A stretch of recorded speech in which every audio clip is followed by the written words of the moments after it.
وہاں مدینے کے پھول تمہیں نظر آئیں گے، خاندان رسول کا خون تمہیں نظر آئے گا۔ اور جب تم کربلا جاؤ گے تو کچھ ہو یا نہ ہو تمہیں خاندان رسول کی یاد ایسی آئے گی، پھر تم یہ کہنے پر مجبور ہو جاؤ گے کہ قتل حسین اصل میں مرگ یزید ہے، اسلام زندہ ہوتا ہے ہر کربلا کے بعد۔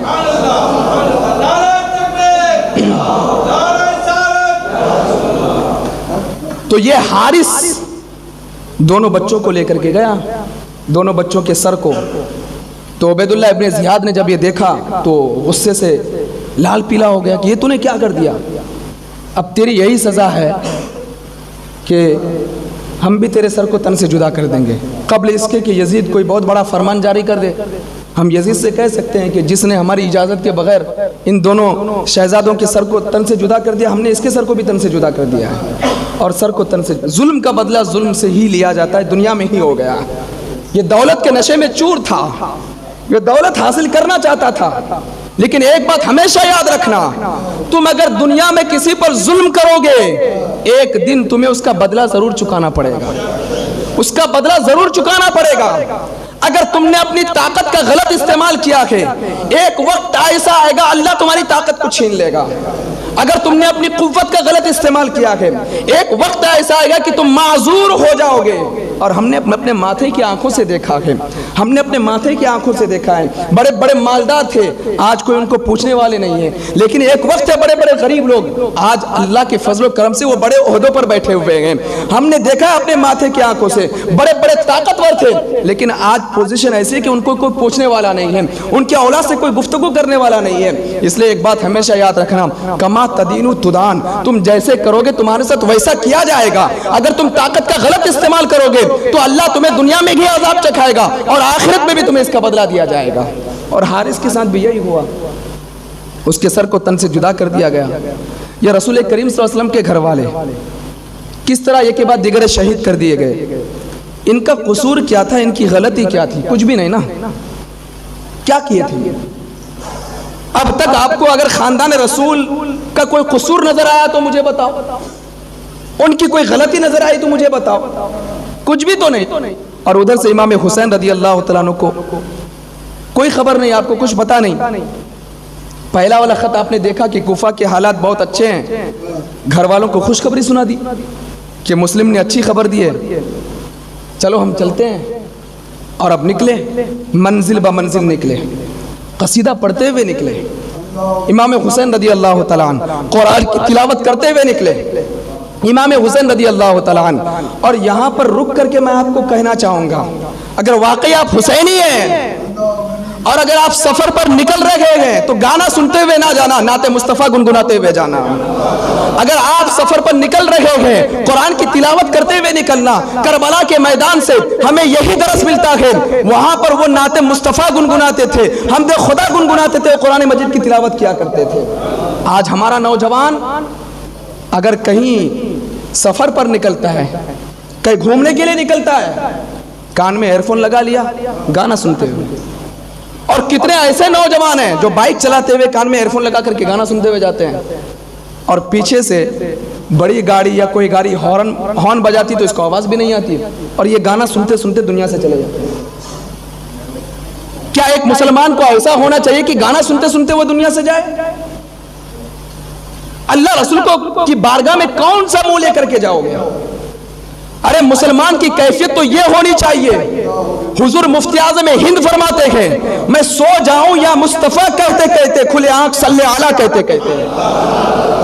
یہ مسلمان کی کیفیت ہونی چاہیے کہ جب تم بستر پر جاؤ، جب تم بستر پر سونے کے لیے جاؤ تو گانا نہ سننا، نبی کی بارگاہ میں درود پڑھنا، اور جب آنکھیں کھولو تبھی بھی نبی کی بارگاہ میں درود پڑھنا۔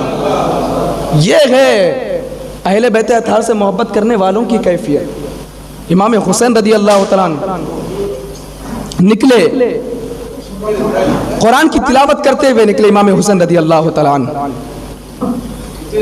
آقا اپنے نبی کی اور اپنے نانا جان کی بارگاہ میں درود گنگناتے ہوئے نکلے، حمد خدا گنگناتے ہوئے نکلے، قرآن کی تلاوت کرتے ہوئے نکلے۔ اور ابھی کوفہ پہنچے ہی نہیں تھے کہ ایک خط مل گیا کہ امام مسلم اور ان کے بچوں کو شہید کر دیا گیا ہے۔ اب جیسی آپ نے یہ خط پڑھا تو امام حسین رضی اللہ تعالیٰ نے فرمایا کہ اب ہماری آزمائش شروع ہو چکی ہے۔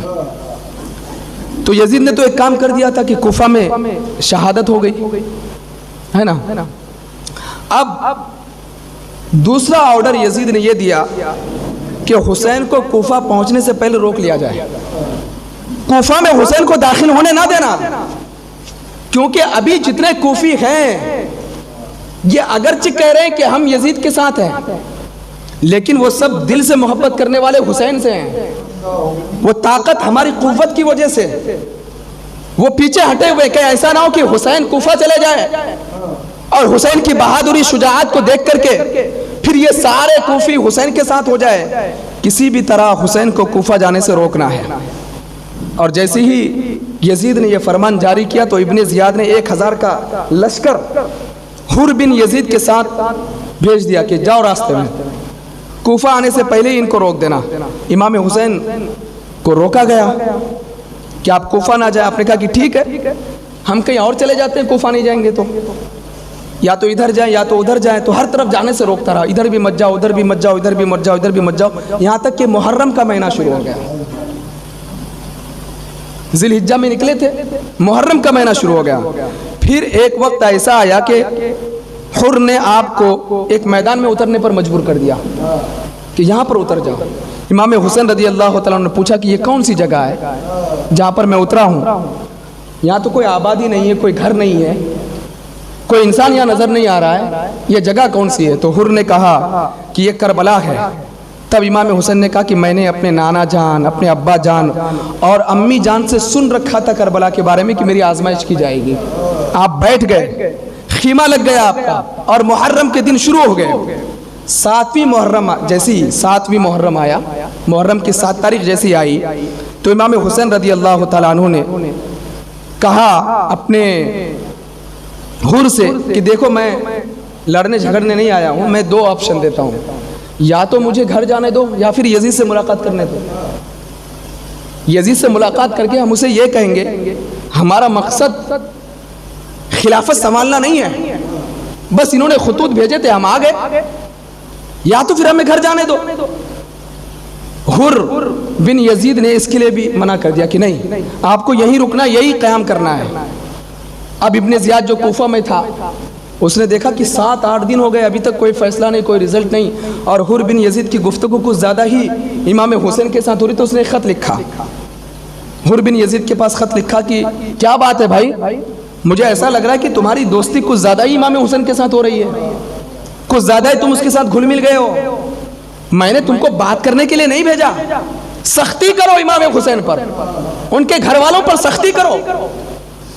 اور جب حر بن یزید نے خط کو پڑھا تو خط کو پڑھنے کے بعد کہا کہ یہ کیا بات ہوئی، مجھے تو یہ کہا گیا تھا کہ راستہ روکنا، اب سختی کرنے والی بات آ رہی تو میں سختی نہیں کر سکتا، یہ مجھ سے نہیں ہو سکتا، یہ حر ہے، حر کے خون میں اہل بیت کی محبت داخل تھی، یہ حر ہے، اس نے منع کر دیا۔ جب اس نے منع کیا تو ابن زیاد نے شمر لعین کے ساتھ 10,000 کا لشکر دے کر کے بھیجا۔ کتنے ہزار کا؟ 10,000 کا، 1,000 کا لشکر پہلے سے ہی تھا، اب 10,000 کا لشکر، ٹوٹل کتنے لشکر ہو گئے؟ 11,000 کا لشکر۔ 7ویں محرم اب الگ الگ طریقے سے سختی کی گئی۔ شمر لعین یہ بڑا بدبخت انسان تھا، الگ الگ طریقے سے سختی کی گئی۔ کربلا کے میدان کو، کربلا کی زمین کو امام حسین ان کے گھر والوں کے لیے ان لوگوں نے تنگ کر دیا، یہاں تک کہ ایک وقت ایسا آیا 7ویں محرم کو کہ نہر فرات سے پانی لینا بھی بند کر دیا کہ آپ یہاں سے پانی نہیں پی سکتے۔ سپاہیوں کو بٹھا دیا گیا کہ چاروں طرف سے سپاہی بیٹھ گئے۔ وہ تو حر بن یزید کی قسمت اچھی تھی کہ وہ بدل گئے، اور ایک وقت آیا تو وہ حسینی بن گئے۔ جس کی قسمت اچھی ہو تو وہ بدل جایا کرتا ہے، لیکن جس کی قسمت میں ہی فطور ہو وہ کبھی بدل نہیں سکتا۔ 8 محرم الحرام کو جیسی 8 محرم الحرام ہوا تو پھر سے 11,000 کا لشکر جرار آ گیا، اب ٹوٹل 22,000 کا لشکر جرار۔ صرف 75 سے 80 لوگ، اور ان کے لیے لشکر جرار کتنے بھیجا جا رہا ہے؟ 22,000 کا۔ یہ کس سے لڑنے کے لیے 22,000 کا لشکر جرار بھیجا جا رہا ہے؟ یہ تو صرف 80 یا 82 لوگ تھے یہ نہتے لوگ تھے، یہ کوئی ساز و سامان کے ساتھ نہیں آئے تھے، یہ تو نانا جان کی دین کی تبلیغ کرنے کے لیے آئے تھے. لیکن اللہ اکبر، میں پڑھ رہا تھا، ایک طرف 80 لوگ ہیں اور ایک طرف 22,000 کا لشکر جرار ہیں. یہ بھی کلمہ پڑھنے والے، یہ بھی کلمہ پڑھنے والے، یہ بھی لا الہ الا اللہ محمد رسول اللہ پڑھنے والے، اور یہ جو 22,000 کا لشکر ہے یہ بھی لا الہ الا اللہ محمد رسول اللہ پڑھنے والے. ادھر بھی نماز قائم ہو رہی ہے، ادھر بھی نماز قائم ہو رہی ہے. لیکن اللہ اکبر، کوفہ میں اور میدان کربلا میں ہمیں ایک درس یہ بھی ملتا ہے کہ تعداد دیکھ کر کے نمازیوں کی جانب نہ جانا، بلکہ یہ دیکھنا حسینی کدھر ہے، ادھر جا کر کے نماز ادا کرنا. یہ نہ دیکھنا کہ نمازیوں کی تعداد کتنی ہے، یہ دیکھنا کہ حسینی کتنے ہیں. وہ اگر ایک ہو، حسینی کے پیچھے نماز ادا کرنا، یزیدیوں کے پیچھے نماز ادا نہیں کرنا. یہ پیغام ہمیں میدان کربلا سے ملتا ہے.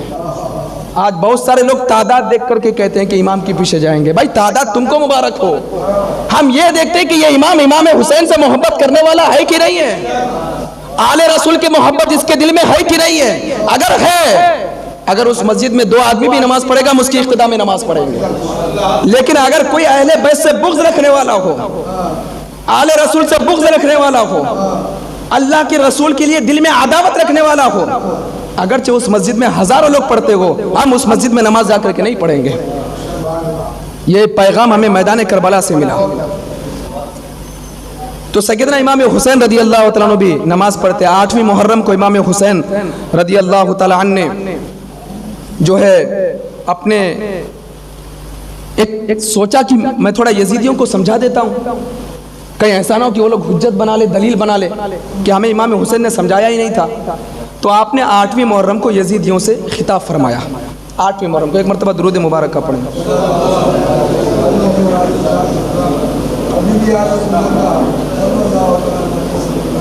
اور ایک بار درود مبارک کا پڑھیں. اللہم صلی علی.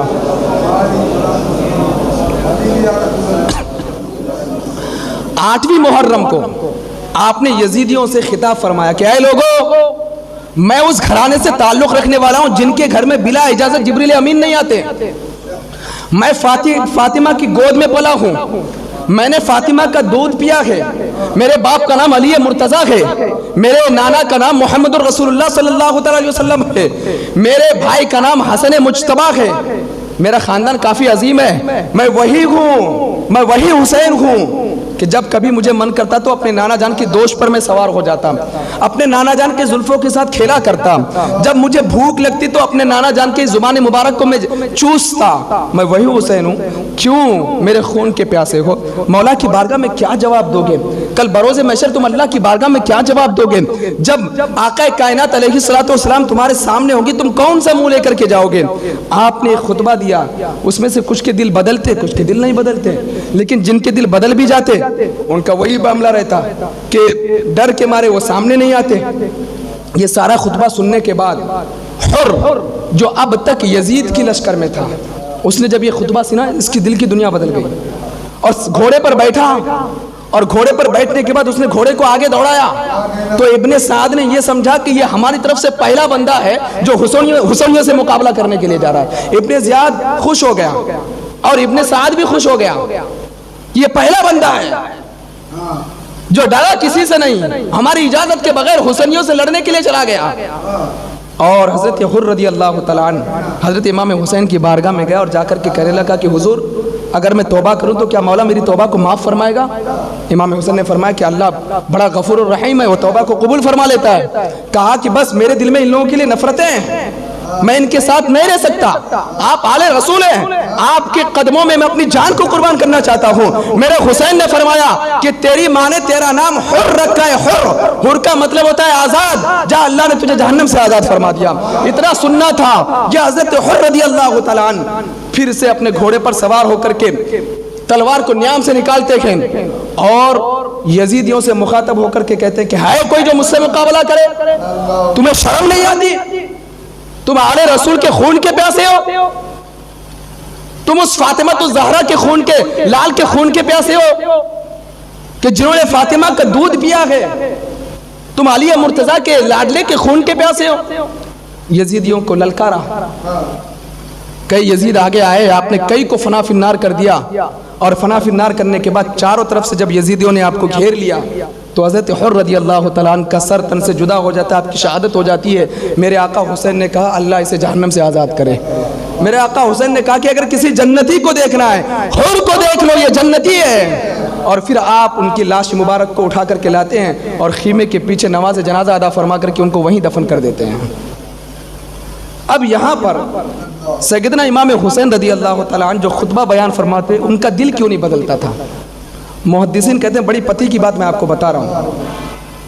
اس طرف تو دسترخوان بڑا وسیع ان لوگوں کا سجا ہوا تھا، یزیدیوں کا، گوشت کھاتے، سبزیاں کھاتے، طرح طرح کے پکوان، لیکن یہ خاندان رسول 8ویں محرم ہے، 2 دن سے بھوکے پیاسے ہیں، لیکن روایتوں میں آتا ہے کہ یہ لوگ کتے کا گوشت بھی کھاتے تھے، خنزیر کا گوشت بھی کھاتے تھے، میدان کربلا میں یہ لوگ شراب بھی پیتے تھے۔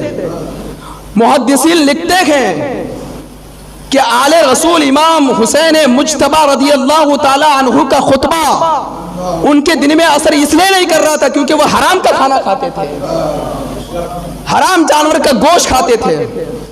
آج بہت سارے ہمارے حضرات ایسے ہیں جن کو بار بار سمجھاؤ تو ان کو باتیں سمجھ میں نہیں آتی۔ میں ان سے کہنا چاہوں گا کہ اپنی روزی روٹی پر غور کرو، کہیں ایسا تو نہیں ہے کہ آپ کے خون میں حرام کا لقمہ آمیزش ہو گیا ہے اور علماء کی باتیں، قرآن کی باتیں آپ کے دل میں نہیں اتر رہی ہے؟ اپنی روزی روٹی کا جائزہ لو، کیونکہ میرے آقا علیہ الصلوۃ والسلام ارشاد فرماتے جس کا رزق حلال ہوتا ہے اللہ تبارک و تعالیٰ عبادت کرنے کا جذبہ اس کے اندر پیدا فرما دیتا ہے۔ میرے آقا ارشاد فرماتے ہیں جو حلال روزی روٹی کھاتا ہے وہ جو دعا مانگے اللہ اس کی دعا کو قبول فرما لیتا ہے، لیکن جو حرام کا ایک لقمہ کھاتا ہے 40 دن تک اللہ نہ اس کی نماز کو قبول فرماتا نہ اس کی دعا کو اپنی بارگاہ میں قبول فرماتا ہے۔ تو یہ یزیدی تھے کہ کوئی بھی خطبہ ان کو اثر ہی نہیں کر رہا تھا۔ 9ویں محرم، 8 محرم ختم، 9ویں محرم عاشورہ کی رات، 9ویں محرم ہے، امام حسین رضی اللہ تعالیٰ عنہ اپنے خیمے میں آئے۔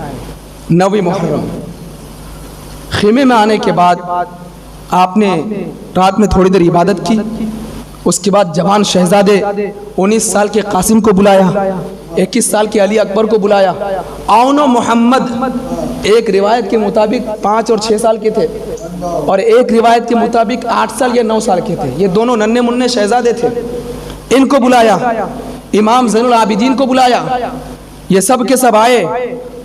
یہ وہ عمر ہے نا، اس عمر میں نوجوان اچھا لگتا ہے بھائی، 18 سال کا لڑکا اس کی جوانی کھلتی ہے، 21 سال کا نوجوان وہ اپنی جوانی کے عنفوان شباب جس کو کہتے ہیں وہ جوانی کے مزے لیتا ہے۔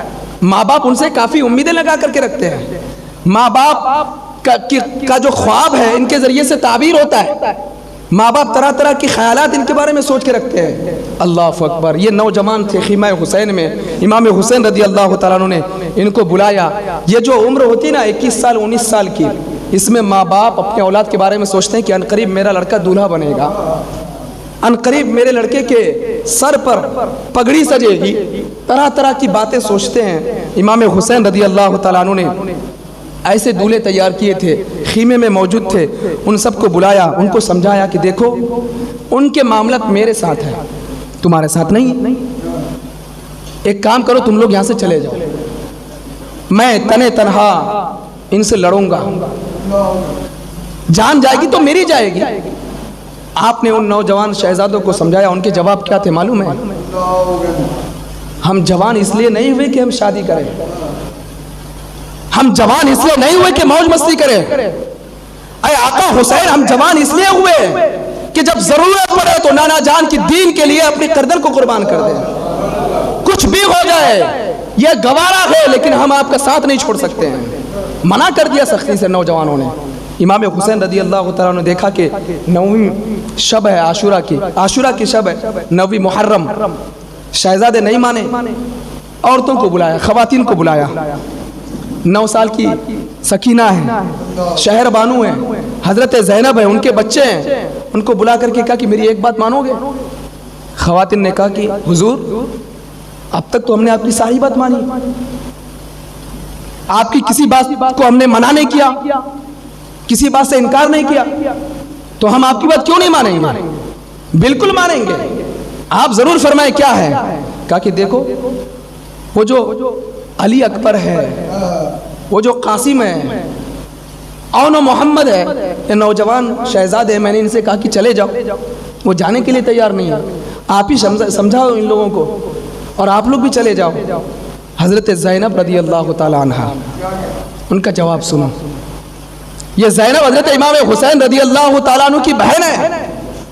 امام حسین رضی اللہ تعالیٰ عنہ کہتے ہیں اپنی زینب، اپنی بہن سے، بہن تو ماں فاطمہ کا چہرہ لے کر کے بیٹھی ہوئی ہے کہ جب جب مجھے ماں فاطمہ کو دیکھنے کا من کرتا میں اپنی بہن زینب کے چہرے کو دیکھ لیا کرتا، مجھے سکون مل جاتا، ایسا محسوس ہوتا کہ ماں فاطمہ زینب کے اندر سما کر کے بیٹھی ہوئی ہے۔ حضرت زینب کا جواب سنو۔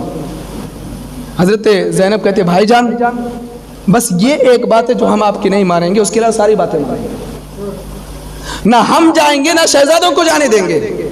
امام حسین رضی اللہ تعالیٰ عنہ نے جب یہ دیکھا منظر، یہ لوگ جانے کے لیے تیار نہیں ہیں، اب کل کی جو رات ہے عاشورہ کی رات ہے، بس میں یہ پیغام دے کر کے آپ کو جاؤں گا کہ عاشورہ کی رات آپ کو کرنی کیا ہے۔ آپ محفلوں میں بیٹھ رہے ہیں نا، یوم عاشورہ کو اور عاشورہ کی شب کو امام حسین رضی اللہ تعالیٰ عنہ نے کیا کیا تھا؟ شب عاشورہ ہے، 9 محرم گزر چکے، 10ویں کی رات لگ گئی جس کو شب عاشورہ کہتے ہیں۔ امام حسین رضی اللہ تعالیٰ عنہ اس خیمے میں قرآن مجید کی تلاوت کرتے ہیں۔ پوری رات امام حسین رضی اللہ تعالیٰ عنہ نے نماز ادا کی ہے، رو رو کر کے مولا کی بارگاہ میں دعائیں مانگی ہے کہ اے پروردگار عالم مجھے ثابت قدمی عطا فرما۔ آج میں حسینیوں کو یہ پیغام دینا چاہتا ہوں کہ اگر واقعی آپ حسینی ہیں، امام حسین سے محبت کرنے والے ہیں، شب عاشورہ کو کم سے کم 1 رکوع قرآن مجید کی ضرور تلاوت کرنا، اگر زیادہ نہیں کر سکتے کم سے کم 2 رکعت نماز ضرور ادا کرنا، اور ساتھ ہی ساتھ نماز عشاء بھی جماعت کے ساتھ ادا کرنا، نماز فجر بھی جماعت کے ساتھ ادا کرنا، کیونکہ میرے آقا علیہ الصلوۃ والسلام ارشاد فرماتے ہیں کہ جس نے عشاء اور فجر کی نماز جماعت کے ساتھ ادا کی اللہ اسے پوری رات عبادت کرنے کا ثواب عطا فرماتا ہے۔ یہ میرے آقا ارشاد فرماتے ہیں۔ تو سیدنا امام حسین رضی اللہ تعالیٰ عنہ نے پوری رات عبادت کی، 10ویں محرم کو نماز فجر ادا کی، اور نماز فجر ادا کرنے کے بعد جب آپ کو محسوس ہوا کہ یہ لوگ ماننے والے نے، تو چاروں طرف سے امام حسین نے خندق کھدوا دی۔ خندق کھدوانے کے بعد خندق میں آگ لگوا دی کہ ایسا نہ ہو کہ یہ لوگ حملہ کر دیں۔ تو ایک شخص تھا، اس کا نام تھا مالک بن عروہ، یزیدیوں کی طرف سے۔ اس نے جب دیکھا کہ خندق میں آگ لگی ہوئی ہے، اس مالک بن عروہ نے جنتی جوانوں کے سردار سے کہا اے حسین تو نے دنیا میں اپنے لیے جہنم کو بنا لیا ہے، نعوذ باللہ من ذالک۔ اتنا سننا تھا، امام حسین جلال میں آ جاتے ہیں، اور کیوں نہ جلال میں آئے، جس حسین کے بارے میں میرے آقا نے فرمایا ان الحسن والحسین سیدہ شباب اہل الجنہ، حسن اور حسین جنتی جوانوں کے سردار ہیں، جن کو میرے آقا نے جنتی جوانوں کا سردار قرار دیا۔ اس حسین کو اگر کوئی کہے کہ تو نے دنیا میں اپنے لیے جہنم کی آگ تیار کر لی ہے، میرے آقا امام حسین نے اپنے ہاتھوں کو مولا کی بارگاہ میں اٹھایا۔ روایت میں آتا ہے کہ اس کا گھوڑا اتنی تیزی کے ساتھ اچھلا کہ وہی اس کھڈے میں گر کر کے جل کر کے راکھ ہو گیا۔ یہ امام حسین رضی اللہ تعالیٰ عنہ کی کرامت ہے۔ لیکن اے لوگوں یاد رکھنا، میرے حسین کربلا میں کرامت دکھانے نہیں گئے تھے بلکہ دین کی استقامت دکھانے گئے تھے۔ اگر کرامت دکھانے جاتے امام حسین صرف اشارہ کرتے، پورا نہر فرات اٹھ کر کے امام حسین کے قدموں میں آ جاتا۔ لیکن دین میں استقامت کس طرح کرنی چاہیے، صبر کا مظاہرہ ہمیں کیسا کرنا چاہیے، یہ میدان کربلا میں پڑھ کر کے ہمیں سمجھ میں آتا ہے۔ تو سیدنا امام حسین رضی اللہ تعالیٰ عنہ نے، اسی طرح ایک شخص اور ہے، اس کا نام تھا مزنی۔ اس نے امام حسین سے کہا اے حسین وہ دیکھ رہے ہو دریائے فرات کیسے موجیں مار رہا ہے، لیکن تم کو ایک قطرہ پانی بھی نہیں ملے گا، پیاسے مرو گے۔ اللہ اکبر۔ یہ میرے امام حسین کی دوسری کرامت ہے، آپ نے اپنے ہاتھ کو مولا کی بارگاہ میں اٹھایا، مولا اسے پیاسا موت عطا فرما۔ اس کا گھوڑا بچکا اور یہ گھوڑے سے نیچے گرا، اور گھوڑے کی جو رسی ہے اس کے پیر میں لگی، اور گھوڑا اس کو گھسیٹ کر کے دوڑا کر کے لے کر کے گیا، اور وہ پانی پانی پانی پانی چلاتا رہا، شدت کی اسے پیاس لگی، قبل اس کی کہ پانی لے کر کے جاتی اس سے پہلے وہ پیاسا مر گیا۔ یہ آل رسول ہے۔ امام حسین اگر چاہتے یزیدیوں سے لڑے بغیر امام حسین رضی اللہ تعالیٰ عنہ صرف ہاتھوں کو مولا کی بارگاہ میں اٹھاتے، اللہ انہیں فتح عطا فرما دیتا۔ اب ایک شخصیت کے حوالے سے میں گفتگو کر کے اپنی گفتگو کو کمپلیٹ کروں۔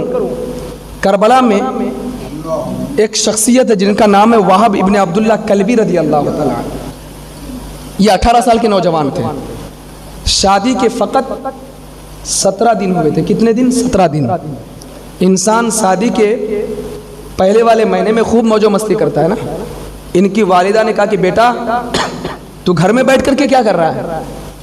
خاندان رسول پورا کا پورا میدان کربلا میں جا، تو بھی یہاں سے، میں نے تجھے بڑا اس لیے کیا تھا کہ تو میرے آقا کے نام پر قربان ہو جائے، شہید ہو جائے۔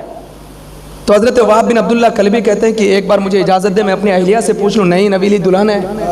ماں نے کہا بیٹا کہیں وہ منع نہ کر دیں۔ کہا کہ نہیں ماں، وہ منع نہیں کرے گی۔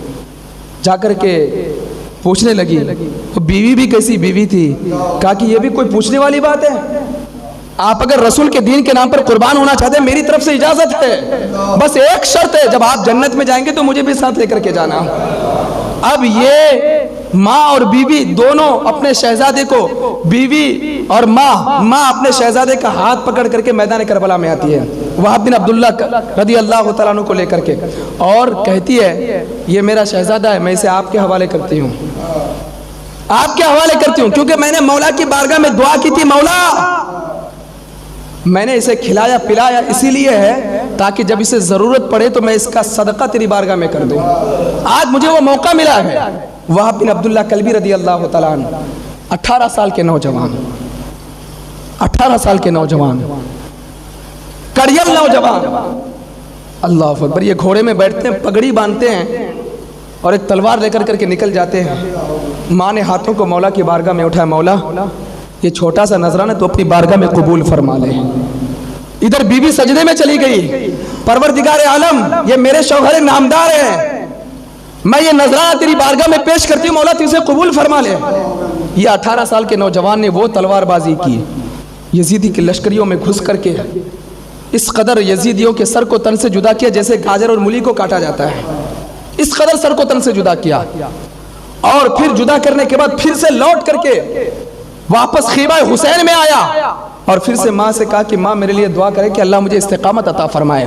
بیوی کے چہرے کو دیکھا اور پھر سے وہب بن عبداللہ کلبی رضی اللہ تعالیٰ عنہ یزیدیوں کی جانب جاتے ہیں اور یزیدیوں کے لشکر میں گھس کر کے یزیدیوں کے سر کو تن سے جدا کرتے ہوئے نظر آتے ہیں، یہاں تک کہ کئی یزیدی مل کر کے آگے بڑھتے ہیں اور آپ کے سر کو تن سے جدا کر دیتے ہیں، اس قدر جدا کرتے ہیں آپ کے جسم کو کئی جگہ سے الگ کر دیا جاتا ہے۔ امام حسین رضی اللہ تعالیٰ عنہ ایک چادر لے کر کے جاتے ہیں اور چادر کو بچھا کر کے اس میں وہب بن عبداللہ کلبی رضی اللہ تعالیٰ عنہ کے جسم اقدس کو ڈالتے ہیں اور اس طرح اٹھا کر کے لے کر کے آتے ہیں۔ ادھر ماں سجدے میں بھی چلے جاتی ہے، بیوی بھی سجدے میں چلی جاتی ہے۔ ماں کہتی ہے مولا اس نذرانے کو اپنی بارگاہ میں قبول فرما، بیوی کہتی ہے پروردگار عالم اس نذرانے کو اپنی بارگاہ میں قبول فرما۔ میرے آقا حسین نے وہب بن عبداللہ کلبی رضی اللہ تعالیٰ عنہ کی نماز جنازہ ادا کی ہے اور وہیں پر دفن بھی فرما دیا ہے۔ اور اللہ اکبر، میدان کربلا میں بس 2 شہزادوں کی گفتگو سنا کر کے اپنی گفتگو کو کمپلیٹ کروں، پھر انشاءاللہ کل سے میں یہی کنٹینیو کروں گا۔ 2 شہزادے اون و محمد رضی اللہ تعالیٰ عنہ، یہ کتنے سال کے تھے معلوم ہے؟ 5 اور 6 سال۔ 5-6 سال کا بچہ وہ صرف یہ جانتا ہے چاکلیٹ کھاؤ، ٹافی کھاؤ، ٹی وی دیکھو، گیم کھیلو، اسے یہی پتا ہے، ابا امی کرنا جانتا ہے۔ اور اس دور کا 5-6 سال کا بچہ گانا جانتا ہے، ڈانس کرنا جانتا ہے، ہیرو کا نام جانتا ہے۔ لیکن اللہ اکبر کیسی تربیت کی تھی حضرت زینب رضی اللہ تعالی عنہ نے، اون و محمد 5-6 سال کے ننھے منھے شہزادے، اللہ اکبر، دونوں کو تیار کرتی ہے، زلفوں کو سنوارتی ہے۔ روایتوں میں آتا ہے کہ حضرت زینب رضی اللہ تعالی عنہ نے تلوار جو ہاتھ میں دیا تھا تو تلوار بھی ان سے بڑے لگ رہے تھے، اور وہ دونوں شہزادے تلوار ہاتھ میں لیتے، حضرت زینب رضی اللہ تعالی عنہ تلوار کو ہاتھ میں پکڑ کے بتاتی ایسے مارنا، ایسے مارنا، اس طریقے سے مارنا، اگر کوئی آئے تو پیروں میں مارنا۔ گویا کہ علی مرتضیٰ کی جو بیٹی ہے یہ صرف بیٹی نہیں ہے، یہ شیرنی ہے جو میدان کربلا میں اپنے لڑکوں کو تیار کر رہی ہے۔ حضرت زینب رضی اللہ تعالیٰ عنہ چھوٹے شہزادے، یہاں تک کی روایت میں آتا ہے کہ ان کو جب گھوڑوں پر بٹھایا گیا تو ان کے پیر بھی نیچے تک نہیں جا رہے تھے جہاں پر پیر رکھتے ہیں۔ یہ دونوں شہزادے نکلے، تلوار کو گھماتے رہے اور یہ لڑتے لڑتے گھوڑوں سے گر گئے۔ یہ یزیدیوں نے، یہ ظالموں نے اس قدر گھوڑوں کو دوڑایا ہے دونوں شہزادوں کے جسموں میں کہ ان کا پورا جسم زمین سے چپک گیا تھا۔ آج لوگ کہتے ہیں کہ تم خاندان رسول کی بات کیوں کرتے ہو؟ مجھے بتاؤ کہ کس نے اسلام کے لیے اتنی قربانی دی ہے جس نے رسول اللہ کے خاندان نے دی ہے؟ کوئی ایسا خاندان مجھے لا کر کے دکھا دو کہ رسول اللہ کی خاندان کی طرح جنہوں نے اسلام کے لیے قربانی دی ہے۔ کوئی ایسا گھرانہ مجھے لا کر کے دکھا دو کہ جس نے اپنے ننھے منھے شہزادوں کو، پھول جیسے شہزادوں کو اللہ کے دین میں قربان کر دیا ہو۔ وہ صرف خاندان رسول ہیں۔ اس لیے تو کہتے ہیں کہ کونین میں بلند ہے رتبہ حسین کا، فرش زمین سے عرش تک شہرا حسین کا، بے مثل ہے جہاں میں کنبہ حسین کا، سلطان دو جہاں ہے نانا حسین کا۔ اور پھر بریلی کے تاجدار کہتے ہیں واہ کیا بات ہے رضا اس چمنستان کرم کی، زہرا ہے کلی جس میں حسن اور حسین پھول۔ یہ خاندان رسول ہے۔ دونوں بچے اس طرح زمین سے وہ چپک گئے تھے، ایسا لگ رہا تھا کہ زمین سے ان کا جسم پورا مل گیا۔ امام حسین رضی اللہ تعالیٰ عنہ روتے روتے ان دونوں شہزادوں کو چادر میں لپیٹ کر کے لاتے ہیں۔ حضرت زینب رضی اللہ تعالیٰ عنہ سجدے میں چلی جاتی، مولا میرے دونوں شہزادوں کی قربانی تو اپنی بارگاہ میں قبول فرما لینا۔ یہ خاندان رسول ہے، سب کچھ انہوں نے دین کے نام پر قربان کر دیا۔ خاندان رسول کا مقام بہت عظیم ہے، ان کا مرتبہ بہت عظیم ہے۔ اگر کوئی آل رسول سید گھرانے سے ہو، وہ چاہے کیسا بھی ہو، لیکن نسبت ہے اسے رسول اللہ سے، اس کی عزت کرنا، ان کا احترام کرنا، ان کی تعظیم کرنا، وہ عمل کے اعتبار سے کیسی بھی ہو۔ لیکن محدثین کہتے ہیں ان کی ماں فاطمہ نے اتنی عبادت کی ہے کہ اللہ تبارک و تعالیٰ ان کی عبادت کے ذریعے سے ان کی پوری نسلوں کی بخشش فرما دے گا۔ اگر انہوں نے کفر اختیار نہیں کیا ہو، اگر وہ ایمان کی حالت میں رہے ہوں گے، اللہ ان کی بخشش فرما دے گا۔ تو خاندان رسول کی بڑی اہمیت ہے۔ انشاءاللہ پھر کل سے یہ گفتگو یہیں سے شروع ہوگی۔ اللہ تبارک و تعالیٰ کی بارگاہ میں دعا کرتا ہوں پروردگار عالم اپنے حبیب علیہ الصلوۃ والسلام کے صدقے مجھے اور آپ کو کہنے سننے سے زیادہ عمل کرنے کی توفیق عطا فرمائے۔ وما علینا الا البلاغ المبین۔ السلام علیکم۔